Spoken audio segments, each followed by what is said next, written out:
ఒక ప్రజాస్వామిక స్ఫూర్తిని సమయం సందర్భం వచ్చినప్పుడు ప్రజాస్వామ్య పరిరక్షణలో భాగంగా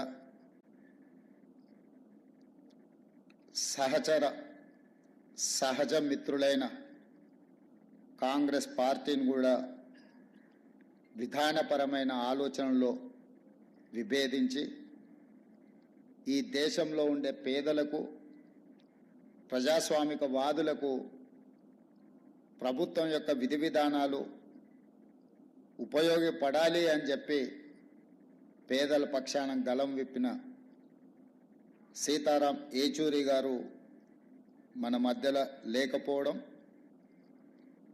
తీరని లోటు. కానీ వారి ఆలోచన విధానం, వారు విద్యార్థి దశ నుండి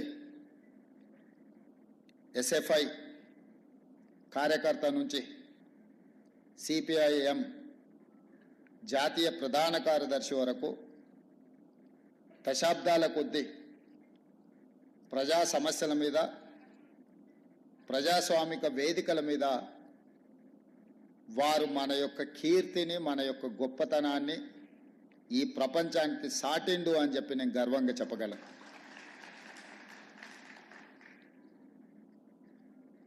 వారిని నేను తక్కువ కలిసిన, కాకపోతే పిసిసి అధ్యక్షుడు అయిన తర్వాత ఒక 2 సార్లు కలవడం జరిగింది. వారితో కొన్ని అంశాలు మాట్లాడుతున్నప్పుడు, వారితో మాట్లాడుతుంటే కీర్తిశేషులు జయపాల్ రెడ్డి గారితో మాట్లాడినట్టుగా నాకు అనిపించింది. ముఖ్యంగా మన రాష్ట్రాల నుంచి, మన ప్రాంతం నుంచి జాతీయ స్థాయిలో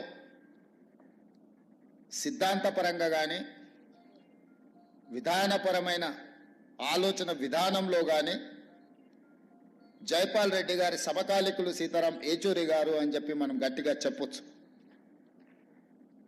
బ్రతికున్నంత కాలం నమ్మిన సిద్ధాంతం కోసం నిలబడే వాళ్ళు చాలా కొద్దిమంది. రాజకీయాలలో ఉన్న ప్రజాప్రతినిధులు చాలామంది ప్రజాప్రతినిధులుగా ఎదగడానికి ఇచ్చిన ప్రాధాన్యత నమ్మిన సిద్ధాంతానికి ఇచ్చేది చాలా అరుదు. ఆ నమ్మిన సిద్ధాంతం కోసమే ఆఖరి శ్వాస వరకు నిలబడ్డ వ్యక్తి కామ్రేడ్ సీతారాం ఏచూరి గారు.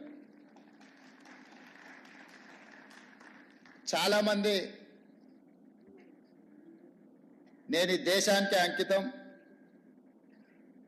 నేను ఈ ప్రజలకే అంకితం అని ఉపన్యాసాలలో చెప్తుంటారు.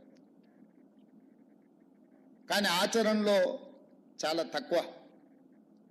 కానీ సీతారాం ఏచూరి గారు బ్రతికున్నంత కాలం ప్రజల పక్షాన నిలబడమే కాదు, వారి మరణానంతరం కూడా వారి కుటుంబము, వారి పార్థివ దేహాన్ని ప్రజలకే ఇచ్చి ఇతరులకు వారు ఉపయోగపడాలనే విధంగా ఆదర్శంగా నిలబడ్డారు. అంటే నిజంగానే వారి దేశ పేద ప్రజలకు, ఈ దేశంలో అవసరం ఉన్న వాళ్ళ కోసం వారు అంకితమైనని చెప్పి మనం మాట్లాడుకోవచ్చు.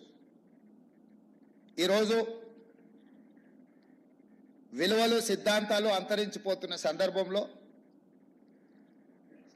చారిత్రాత్మకమైన సందర్భం, దేశం మీద భారతీయ జనతా పార్టీ లేదా భారతీయ జనతా పార్టీ లాంటి ఆలోచనలు ఉన్నవాళ్ళు అధికారం కోసం జమిలీ ఎన్నికల ముసుగులో ఈ దేశాన్ని కబలించాలనుకుంటున్నప్పుడు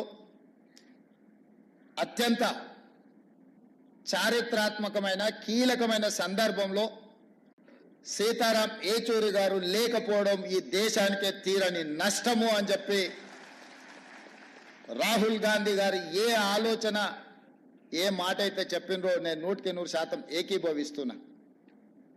రాహుల్ గాంధీ గారికి, గాంధీ కుటుంబానికి సీతారాం ఏచూరి గారితో చాలా సన్నిహిత సంబంధాలు ఉన్నాయి.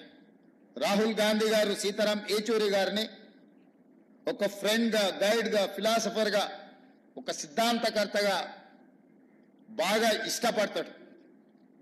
వారు చనిపోయినప్పుడు అమెరికాలో ఉన్న రాహుల్ గాంధీ గారు ఈ అంశాన్ని వారే మనందరికీ చెప్పడం జరిగింది.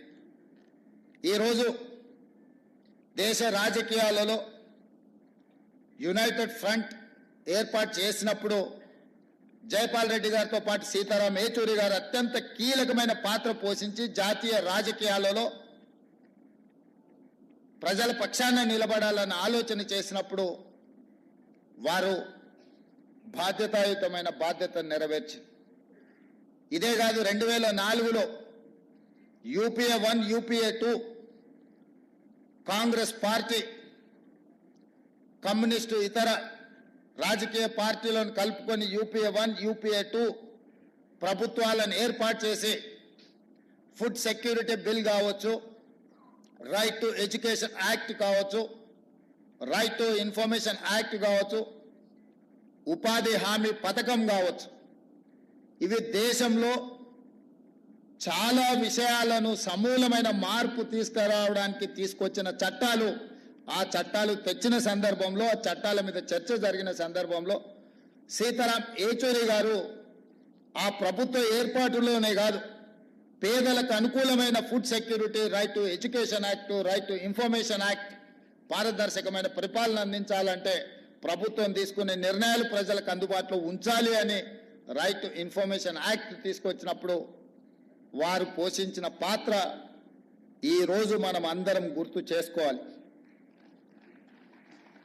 ఈరోజు సామాన్యుడికి విద్యను అందించాలన్నా ప్రభుత్వం తీసుకుంటున్న నిర్ణయాలు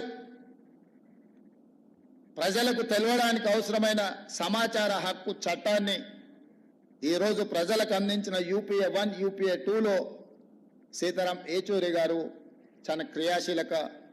చాలా కీలకమైన పాత్ర పోషించి,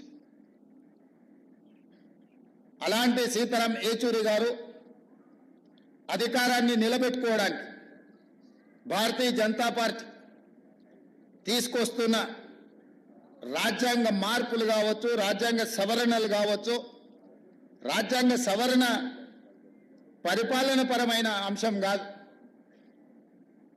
యూనియన్ ఆఫ్ స్టేట్స్, రాష్ట్రాల యొక్క సమ్మిళితమే, రాష్ట్రాల యొక్క కలయికనే ఈ దేశం. యూనియన్ ఆఫ్ స్టేట్స్ అనే స్పిరిట్ని ఈరోజు దెబ్బతీసి జమిలీ ఎన్నికల ముసుగులో తమ ఆధిపత్యాన్ని నిరూపించుకోవాలని చెప్పి బీజేపీ చేస్తున్న ప్రయత్నాన్ని తిప్పికొట్టాలి. ఈ తిప్పికొట్టాల్సిన కీలక సమయంలో సీతారాం ఏచూరి గారు లేకపోవడం ఇది దేశానికే తీరని లోటు. ఇది సిపిఎంకు, కామ్రేడ్ కార్యకర్తలకు కాదు. ఈ దేశంలో ప్రజాస్వామ్య మనుగడ సాధించాలి, ప్రజాస్వామిక స్ఫూర్తి కొనసాగాలి, రాష్ట్రాల యొక్క హక్కులను కాపాడాలి, ప్రజల యొక్క జీవన పరిణామాలు మెరుగుపడాలి, ప్రభుత్వం యొక్క విధానాలను ప్రశ్నించడానికి అవసరమైన సందర్భంలో సీతారాం ఏచూరి గారు లేకపోవడం అనేది నిజంగా పేదలకే తీరని నష్టం. అందుకే మన ప్రాంతం నుంచి జాతీయ రాజకీయాలలో నేను ఈ మధ్యకాలంలో చాలా సందర్భాలలో ప్రస్తావించిన, జాతీయ రాజకీయాలలో తెలుగు వాళ్ళ ప్రాధాన్యత, నమ్మిన సిద్ధాంతం కోసం కట్టుబడి ఉన్న వాళ్ళ సంఖ్య క్రమేణా తగ్గుతూ పోతుంది. కనీసం మనం చెప్పుకోవడానికైనా మనకు ఒక దిక్సూచిలాగా ఉండాల్సిన సీతారాం ఏచూరి గారు మన మధ్యలో లేకపోవడం చాలా బాధాకరం. ఏది ఏమైనా వారు కేరళలో కాంగ్రెస్ వర్సెస్ కమ్యూనిస్టులు ఎన్నికలలో కొట్లాడిన, జాతీయ స్థాయిలో కలిసి పనిచేసి బీజేపీ శక్తులను నిర్మూలించడానికి కాంగ్రెస్ కమ్యూనిస్టులు కలిసి పనిచేయడానికి సీతారాం ఏచూరి గారు తన సమయస్ఫూర్తితో, సమన్వయంతో దేశ రాజకీయాలలో కాంగ్రెస్ను, కమ్యూనిస్టులను కలిసి పనిచేసే విధంగా ప్రజల యొక్క కోణంలో నిర్ణయాలు తీసుకోవడంలో వారు చాలా కీలకమైన భూమిక పోషించారు. అలాంటి వ్యక్తులు చాలా అరుదు. ఈరోజు అలాంటి వ్యక్తులు భూతద్దం పెట్టి ఎత్తికినా కనిపించేది కష్టమైన సందర్భం. వారి ఆలోచనలు, వారి విధానాలు భవిష్యత్తులో చాలా అవసరం ఉంది. వారి స్ఫూర్తిని ఇంతకుముందు సాంబశివరావు గారు చెప్పారు.